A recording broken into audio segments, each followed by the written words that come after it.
Vamos para o módulo de A desordem é a sua inimiga.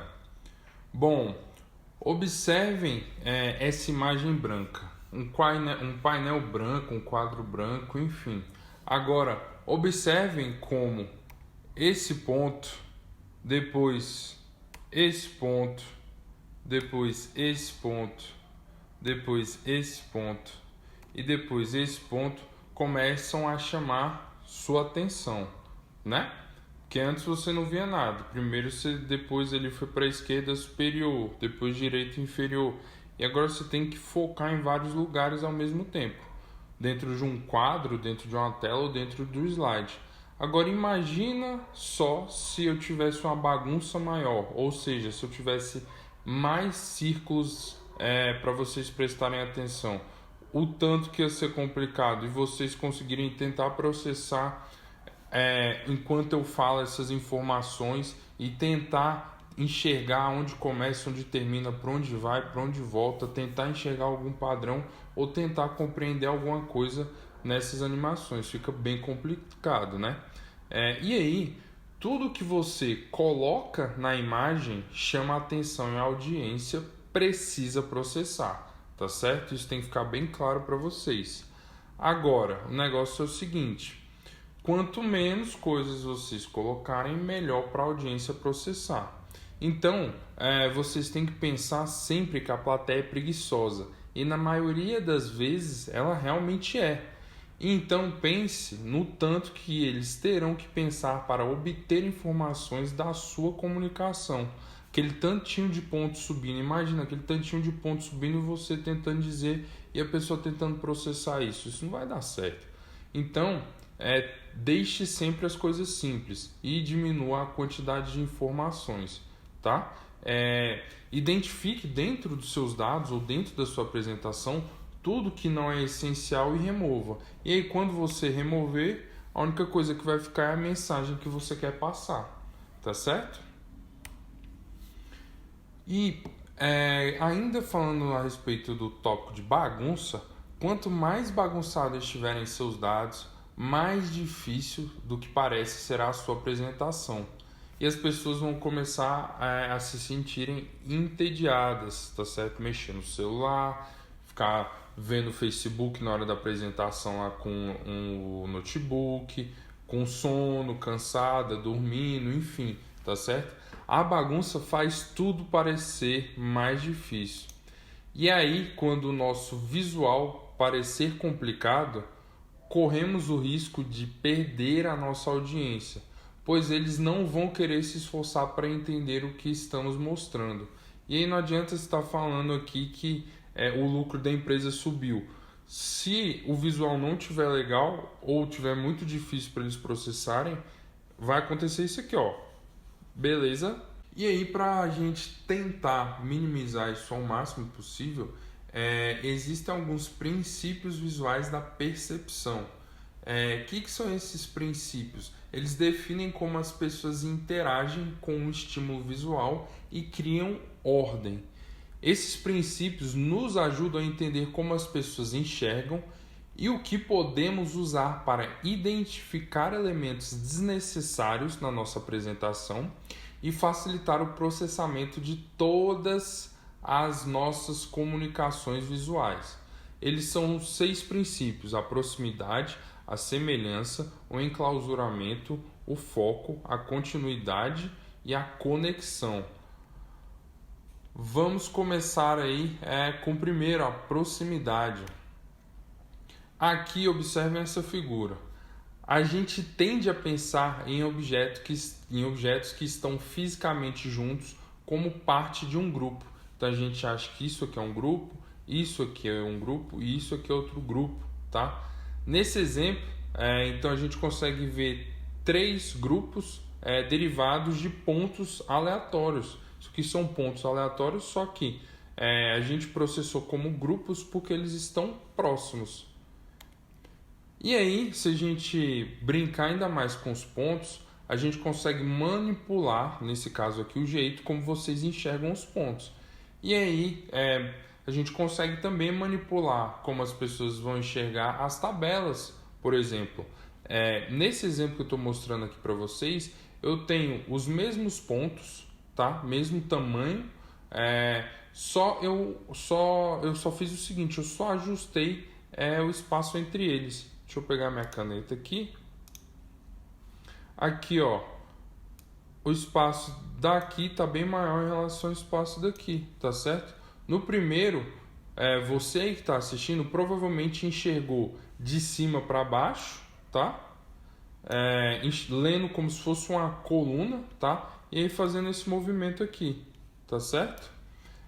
Já no segundo, você provavelmente enxergou da esquerda para a direita e aí começou fazendo esse movimento aqui, tá certo?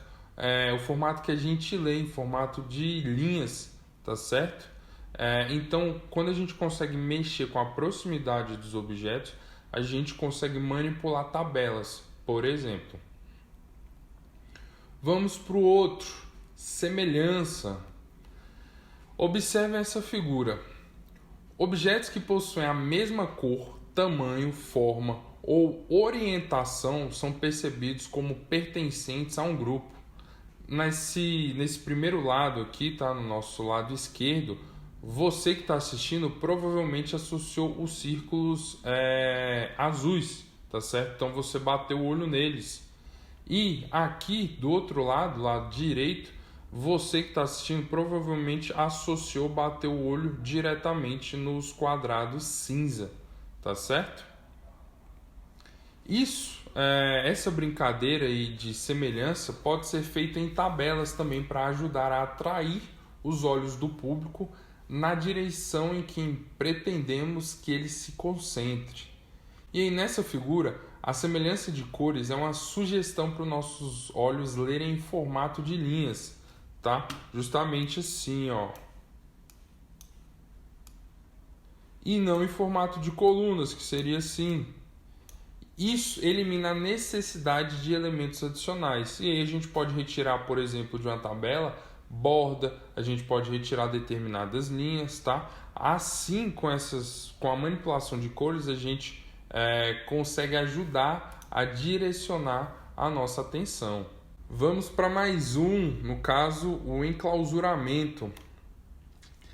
A gente pensa em objetos fisicamente enclausurados como pertencentes à parte de um determinado grupo. Não é necessário um efeito muito forte para fazer esse enclausuramento, tá? Se eu só fizer um quadradozinho aqui, ó, pronto. Ou se eu pego uma determinada figura e faço um sombreamento aqui, ó, pronto, já enclausurei eles. Provavelmente, então, vocês, quando enxergaram esses pontos como pertencentes de um grupo e esses outros pontos aqui pertencentes a outro grupo, sem ser esses aqui, tá certo? Poderia ser um outlier nos seus dados, por exemplo. E aí, uma maneira de aproveitar o princípio do enclausuramento é fazer uma distinção visual nos dados, tá bom? Então eu tenho aqui os dados de uma empresa, os dados atuais, tá certo? Ele está descendo aqui. E aqui é o dia da apresentação. E aqui, ó, bota aqui que é o início do ano, janeiro, e aqui é dezembro, tá bom? E aqui é a apresentação aqui em julho.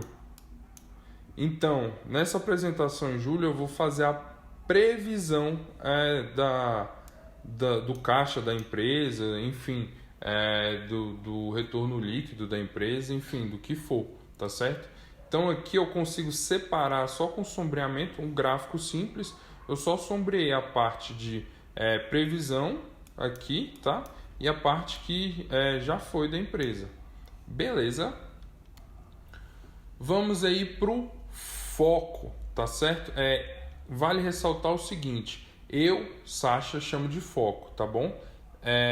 Mas o foco pode ser dado com um enclausuramento ou outro nome também, tá bom? Poderia ser o close, de dar um foco, tá bom? Mas só para vocês forem estudar por fora e tal, o nome em inglês é esse aqui.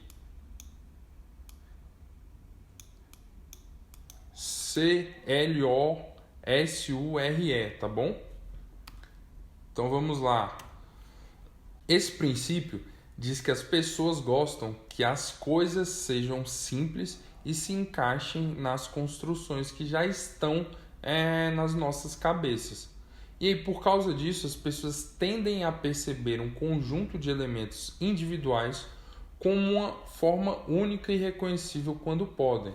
Nesse nosso exemplo aqui, a gente tende a perceber um círculo primeiro e depois perceber os elementos individuais. Então, provavelmente vocês viram um círculo e depois vocês pararam para perceber as partes que compõem esse círculo, tá bom? E aí, quando as partes de um todo estão ausentes, nossos olhos preenchem a lacuna. Então, provavelmente a gente preencheu isso aqui, tá bom? Com partes pretas que estavam faltando. Beleza? E aí, quando que a gente vai usar isso? Quando eu quiser aí dar o close ou foco em algum dado, alguma coisa do meu slide. Como, por exemplo, deixa eu voltar aqui, eu usei aqui, se vocês derem uma olhada, um efeito de saída. Se eu não quisesse usar esse efeito de saída, eu poderia deixar e botar um quadradozinho aqui, ó, no foco.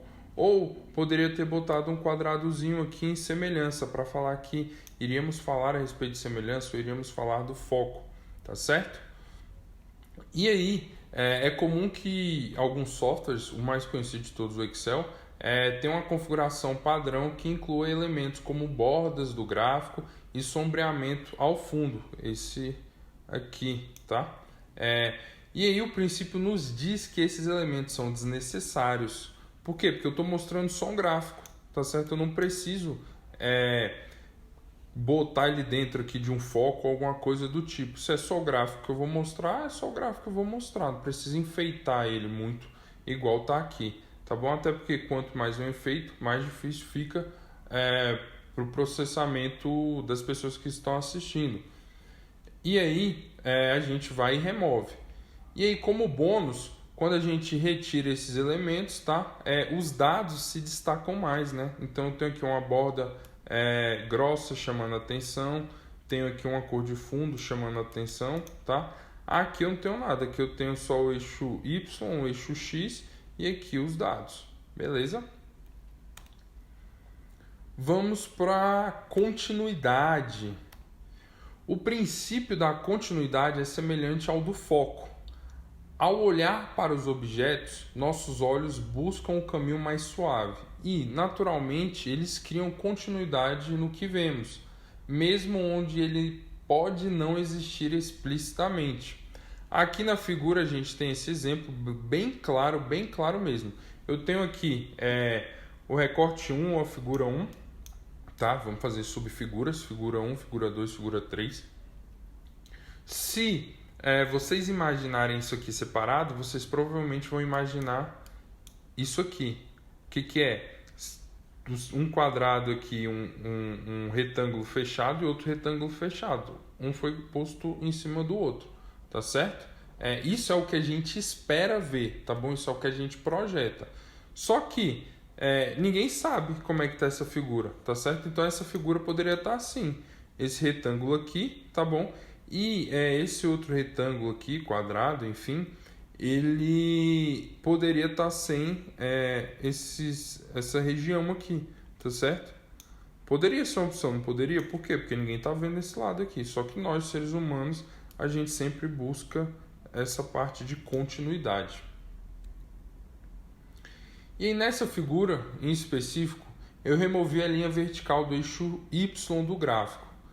E aí seus olhos ainda veem que as barras estão alinhadas no mesmo ponto devido ao espaço em branco consistente entre os rótulos à esquerda e os dados à direita. Então a gente tem aqui, ó,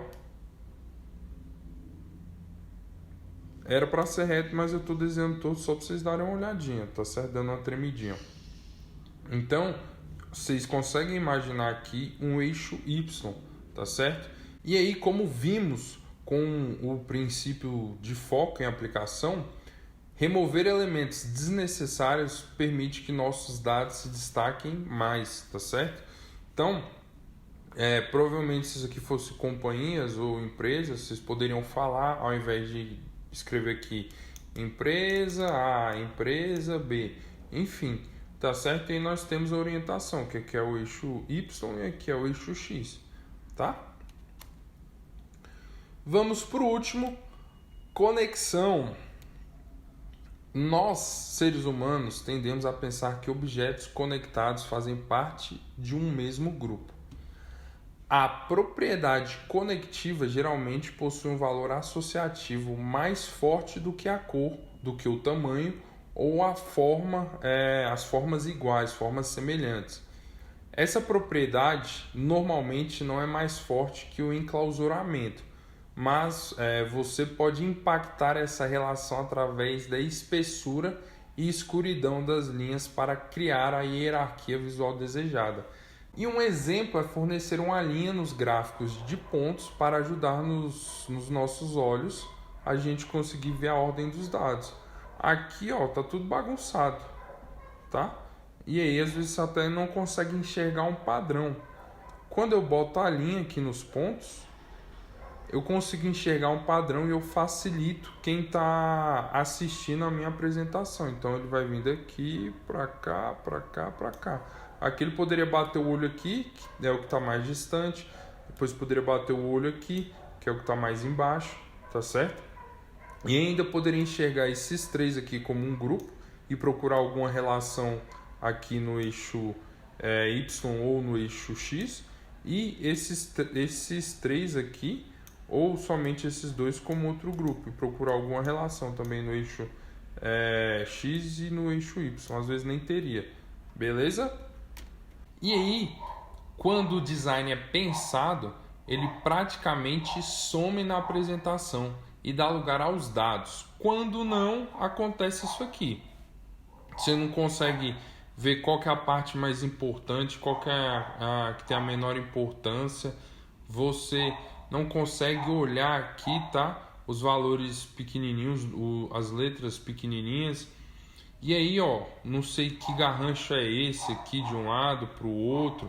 Tem rabisco, o rabisco está escrito aqui, mas onde é que é para ir para cá, para lá? Essa parte em vermelho aqui é a que tem que tomar cuidado, não tem que tomar cuidado, enfim. Quando você não tem um bom design de slide, um bom design de gráfico, de figura, vira essa bagunça aqui, tá certo? Agora observem essa figura. Ela resume o feedback de uma pesquisa sobre fatores considerados na seleção de fornecedores por organizações sem fins lucrativos. E agora pare e olhe esse gráfico. Observe especificadamente qualquer observação que você possa ter sobre o arranjo dos elementos na figura. Olha isso aqui, esse traço aqui, que coisa horrível. Olha isso aqui colado no texto. Olha aqui como eu tenho uma desproporcionalidade de um lado aqui e do outro lado aqui, tá bom?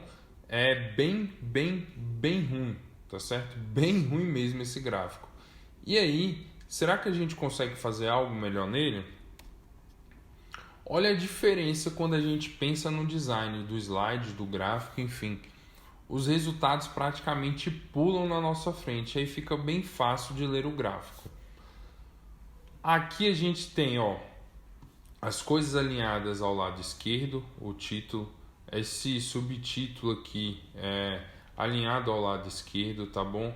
Tem uma mudança de cor aqui, tá? Não tenho mais aquela linha diagonal aqui, bem horrível, tá certo? Enfim, quando eu penso no design, eu consigo ver aqui que essa parte é referente a essa parte é referente a essa, enfim. Só que, além das cores, o que tornou mais fácil a visualização desse gráfico? O alinhamento e o espaço, tá certo? A gente vai falar deles agora. No gráfico anterior, o primeiro, só mudar o alinhamento de centralizado para justificado à esquerda daria uma grande diferença. Observem só. O que está em vermelho, beleza, não mudei nada. Agora, o que está em vermelho aqui agora, Olha a diferença, tá bom? Deixa eu voltar e mostrar para vocês, tá bom?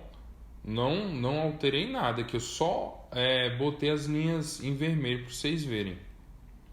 Olha como é que é, tá bom?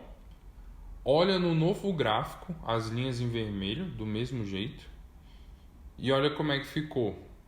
Agora, por que deu essa diferença? Primeiro eu botei uma organização e eu consegui utilizar de todo o slide. Eu botei tudo para a esquerda aqui e isso me deu esse espaço em branco aqui. Opa, tirando lá em cima. Aqui, ó. Me deu esse espaço em branco aqui, tá? Agora olha como é que era. Olha com o espaço em branco que eu rabisquei. Olha o velho, olha o novo. Olha o velho e olha o novo. Olha a diferença, tá certo? Aqui também, tá? Então eu tenho que pensar como se fosse Tetris, encaixando o Tetris. Todo mundo já jogou isso? Quem não jogou, depois procura aí, Tetris. Você vai encaixando as formas, tá? E é a mesma coisa aqui, a gente tem que pensar nas formas para sair encaixando. Agora você pode me perguntar, Sasha, qual alinhamento usar? A direita ou a esquerda? E eu respondo para vocês que depende. Depende dos outros elementos que a gente tem no nosso gráfico, no nosso slide. E aí você deve, obviamente, testar qual que fica melhor. Geralmente, tá bom? Usa-se o alinhamento à esquerda. Por quê? Porque a gente lê em Z, aqui a gente lê assim, ou a gente lê assim, em zigue-zague. Mas não quer dizer que se a gente lê da esquerda para a direita, vai ser sempre a esquerda, tá bom? Então, provavelmente vocês leram esse slide nessa sequência aqui. Deixa eu até tirar a caneta da frente.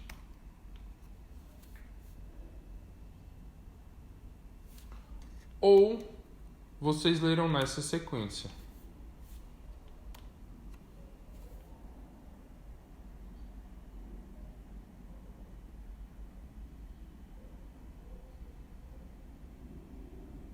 Isso foi a primeira vez que eu mostrei para vocês o slide, tá certo?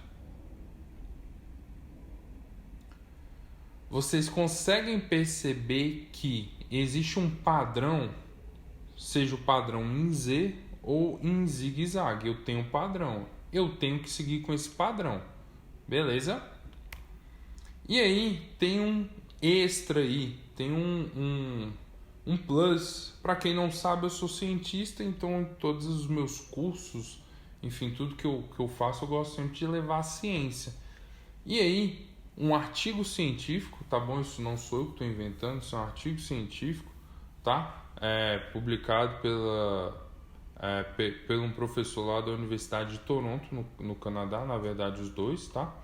Eles fizeram uma pesquisa empírica e viram o seguinte com esse paper aqui, que a leitura do texto girada a 45 graus em qualquer direção era, em média, 52% mais lenta do que a leitura no texto normalmente orientado. Não entendi, Sasha, exemplifica, vamos lá. Eu tenho um texto que está aqui, tá? L. E eu tenho um texto que está assim, ó, L. Quando eu tenho um texto assim, eu perco, em média, 52% de tempo para ler o texto só por ele estar orientado de forma diferente. Beleza? Depois, quem quiser dar uma lida no artigo, fique à vontade. Só jogar no Google. E, por último, o espaço em branco. As pessoas geralmente querem preencher todo o slide. Então, quando enxergam algum espaço em branco, já querem colocar algo ali, tá? Isso está totalmente errado. Não pensem o seguinte: só porque tem um espaço em branco eu vou sair adesivando, né? É como se fosse adesivo de caderno. Os espaços em branco não tem problema algum. Na verdade, esse espaço em branco até ajuda, porque é uma pausa para os nossos olhos. É igual quando a gente vai ler um livro. Quando o livro tem um espaçamento entre linhas, ou vai ler algum documento, tem um espaçamento entre linhas muito curto, a gente cansa mais rápido. Quando tem um espaçamento ali entre o lado esquerdo e o lado direito da página, a gente também cansa mais rápido. Por quê? Porque espaços em branco ou um espaçamento maior é um descanso para os nossos olhos. E aí, os espaços em branco também podem ajudar a levar a atenção do público para os dados, ou seja, ele ajuda a dar ênfase. E vocês se lembram dos 6 princípios? Pois é, quando vocês viram esse slide aqui pela primeira vez, ou vocês tiveram algum tique, ou vocês imaginaram esse quadrado em branco aqui todo preenchido, tá? Então, muito cuidado com isso. E agora vamos falar a respeito de contraste. O uso do contraste ele é muito importante para a representação dos dados, tá? Lembra lá no início do nosso curso, quando usamos a brincadeira do onde está o óleo? Pois é, aquele é um excelente exemplo de contraste. Se eu reduzisse pela metade o número de pessoas, seria mais fácil identificar o óleo. E à medida que eu coloco mais pessoas, vai ficando mais difícil. Assim, o que queremos que o nosso público veja deve estar diferente ou deve praticamente pular no colo dele, igual eu falei anteriormente, tá? Vamos para um exemplo prático. Imagine que você trabalha para uma loja e deseja entender como seus clientes se sentem em relação aos vários tipos de experiência de compra em sua loja em comparação com os seus concorrentes. E aí você realizou uma pesquisa para coletar essas informações e agora está tentando entender o resultado. E aí você foi lá e criou um índice de desempenho para resumir cada categoria de interesse. Quanto maior o índice, melhor o desempenho, e aí vice-versa.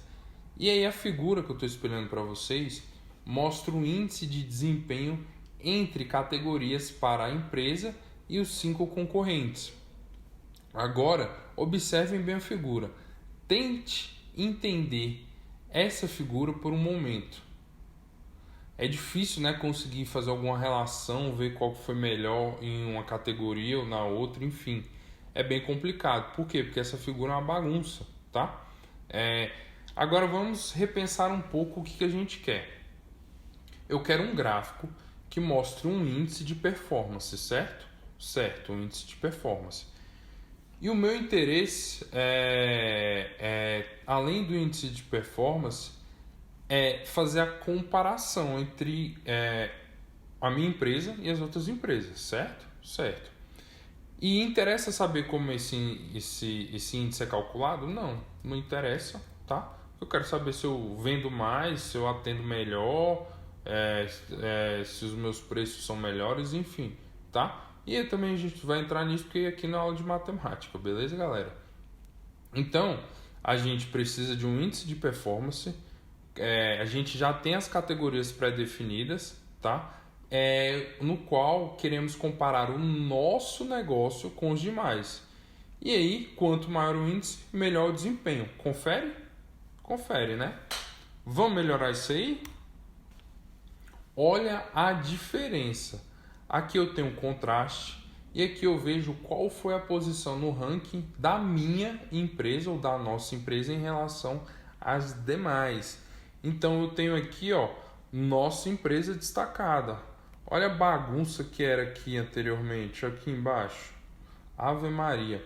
Enfim, como que nos importa a diferença relativa e não os valores absolutos, a gente só transformou os valores negativos em positivos e escolhemos um tipo de gráfico que eu consiga juntar às outras lojas.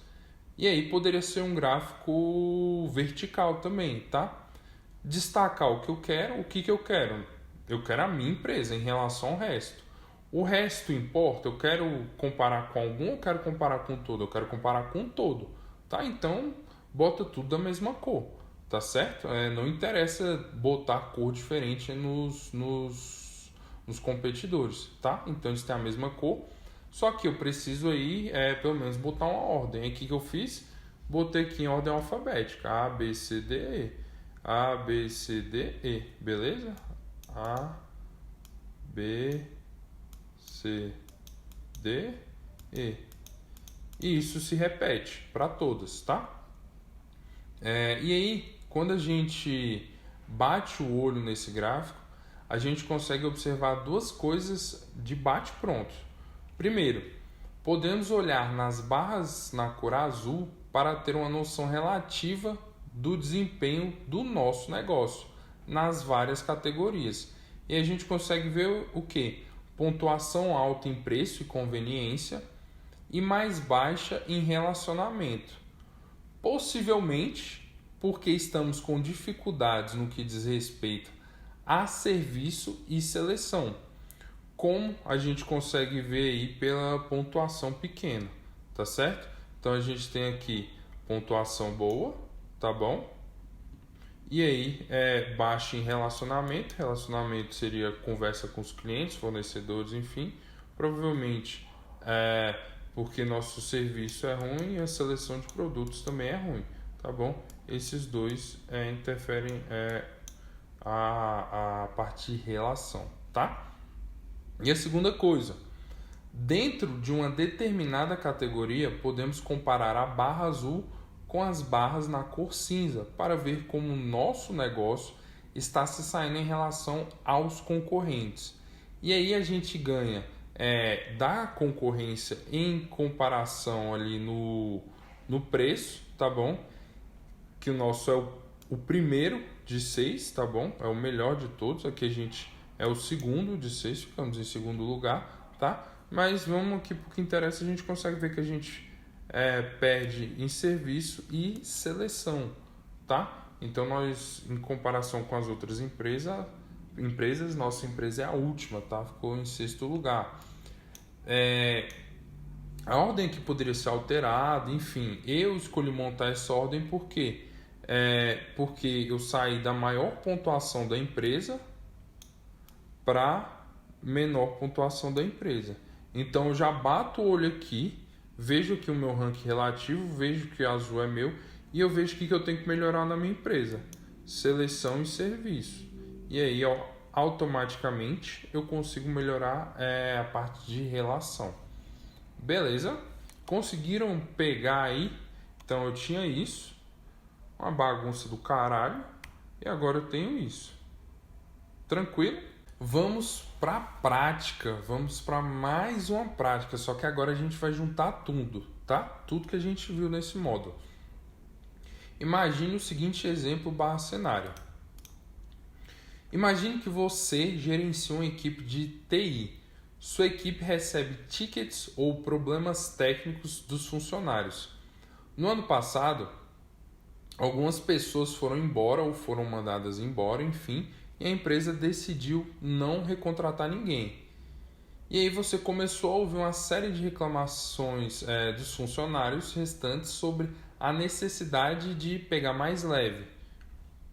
E aí você acabou de ser questionado pela diretoria lá sobre sua necessidade de contratação para o próximo ano. E aí você está se perguntando se deve contratar mais algumas pessoas ou não. E aí você precisa tomar uma decisão baseada nos seus dados, tá? Primeiro, você quer entender o impacto que a saída de pessoas no ano passado teve na produtividade geral da sua equipe. Então você vai traçar aí uma linha de tendência mensal dos tickets recebidos e dos processados no ano passado. Vai ficar mais ou menos assim. Aqui a gente consegue ver que isso aqui foi montado no Excel, tá certo? Só para facilitar a nossa vida.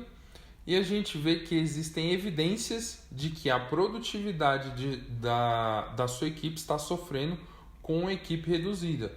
E agora você quer transformar esse gráfico horrível, tá bom? Em um gráfico bonito para fundamentar a sua solicitação de contratação para a diretoria ou para provar para a diretoria que você precisa contratar mais gente, tá? Agora dê uma boa olhada nesse visual desse gráfico. E aí lembre dos princípios que a gente abordou anteriormente. Além de alinhamento, espaço, branco e contraste ou espaçamento. enfim, dos 6 princípios. E aí, agora pense o seguinte, antes de dar continuidade. O que a gente pode se livrar ou mudar aqui nessa figura? E aí, quantos problemas vocês conseguem identificar? Vamos lá, vocês têm 3 segundos. 3, 2, 1. Eu, Sasha, enxergo 6 problemas, tá? Vamos abordar cada um deles. Vamos lá. Primeiro, remover a borda. Na maioria dos casos, as bordas são totalmente desnecessárias. Pense em usar o espaço em branco para diferenciar o visual de outros elementos na página, conforme necessário ou até mesmo para expandir, tá certo? Ó, vocês viram que eu consegui expandir um pouquinho mais. Show, removemos a borda. O que mais dá para fazer? Remover as linhas de fundo. Para que tem aquelas linhas de fundo? Só para bagunçar, tá certo? Na maioria das situações elas não servem de nada. Agora, se você precisa de um ponto em específico, vamos pôr aqui maio. Aí você poderia talvez imprimir esse gráfico com linha de fundo aqui, ó, e entregar a maio não, junho, e entregar para as pessoas da reunião, que é essa linha de fundo aqui ia facilitar eles a botar o dedo aqui e seguindo, tá certo? Após remover a linha de fundo, o que mais dá pra gente fazer aqui? Remover os benditos dos marcadores, dos meses, tá? Lembre-se de que cada elemento adiciona necessidade de processamento mental por parte do seu público, da sua audiência. Esses marcadores adicionam esse processamento mental, aumentam ele, né? Ou adicionam uma carga cognitiva para processar o que já tem aí. Isso não significa que você nunca deve usar marcadores de dados, mas tem que usar esses marcadores com um propósito e com um objetivo, e não porque é automático do Excel. Beleza? Após remover os marcadores, o que mais dá para a gente fazer aqui? Limpar os eixos, o eixo X e o eixo Y. Os números, o número 0 no eixo Y não tem a menor função e é coisa a mais. E se é coisa a mais, vai adicionar carga cognitiva, tá bom? Além de fazerem os números parecerem mais complicados do que eles realmente são. E a gente também pode abreviar os meses do ano para que eles se ajustem horizontalmente ao eixo X. E aí eu tiro o texto em diagonal. Vocês se lembram do que eu falei da pesquisa científica lá em diagonal? Pois é, aqui eu estou facilitando a nossa vida. O que mais daria para a gente fazer aqui? Nomear os dados diretamente, tá? Tiramos de baixo e colocamos do lado deles ali, do lado das linhas.